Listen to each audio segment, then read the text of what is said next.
So a little update to Saudi Arabia and the declaration of war they thought Iran was making. Let's have a look at this article from Zero Hedge about Lebanon declaring war.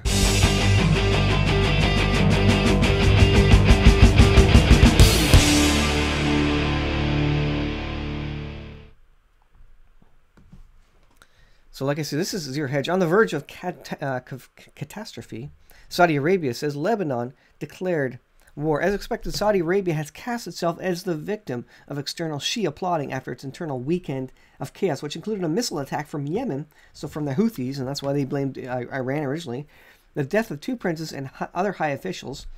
There seems to be a counter coup going there.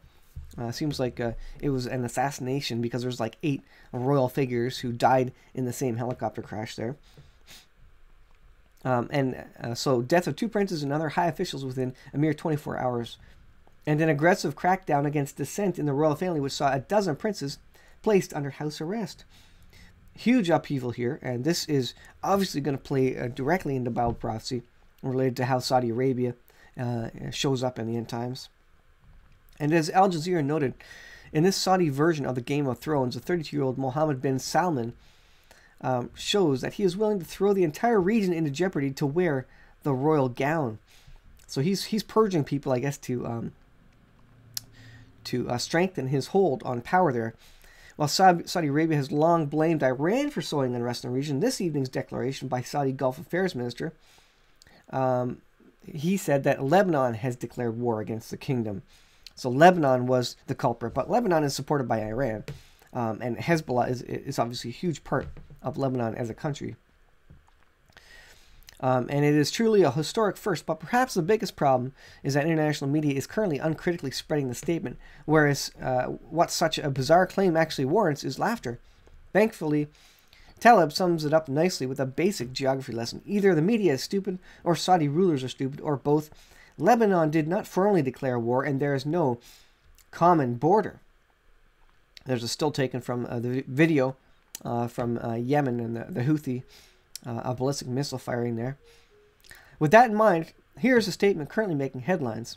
Saudi Arabia said Monday that Lebanon has declared war because of attacks by the kingdom by the Lebanese Shiite group Hezbollah. Saudi Affairs Minister who announced his resignation as Lebanon's prime minister on Saturday, has been told that the acts of aggression by Hezbollah were considered acts of wars against Saudi Arabia by Lebanon and by the Lebanese party of the devil. Now, if you watched the Apocalypse of Ezra, you know that there's a group of nations called the Dragon Nations, and these are generally the Islamic nations. So there's interesting information about these Islamic nations in the end times, how they play a part in the end times. So check out the series, The Apocalypse of Ezra. That's a pretty interesting discussion about these end time Islamic nations and how they play a part. Though clearly absurd, the statement is driven by legitimate and deep-rooted fear, for not only has Hezbollah transformed itself into a Middle East powerhouse whose influence has grown vastly in the midst of the Syrian war, but it has transitioned into a quasi-state which has gained respect of Lebanese and Arabs across the region. At a moment that Israel has begun massive war games and MBS continues his purge toward total consolidation of power over the kingdom, but unlikely bedfellows continue their wars of words against Hezbollah. In the end times, there is prophecy that Saudi Arabia does side with Israel in so many end time battles. And so they're preserved. They're not destroyed, interestingly, as does Egypt. Egypt, there's some prophetic alignments there with Israel. With the current chaotic trajectory of things and the unholy alliance between the Saudis and the Israelis place Lebanon in their crosshairs of yet another Israeli-Hezbollah war. While we've recently addressed this question, the new and erratic Saudi declaration certainly puts the region a big step closer to a war becoming reality. I think we're going to see a war in the coming months. This is a jubilee year for Israel. And I said it before, 48, they got their country. 67, they got Jerusalem, the city. I think 2017/2018, they get a piece of the Temple Mount, and maybe they get to rebuild their temple. And that is really going to set the clock. The timer is going to be turned on for the 7-year tribulation to begin. That's why we can see the last article I did about the European Union falling apart, in Germany, the German army getting ready for basically the collapse of the EU, and disorder around the world. And these all tie together. These are all things that are adding up to a world war, probably a financial collapse before or after, triggered from a world war.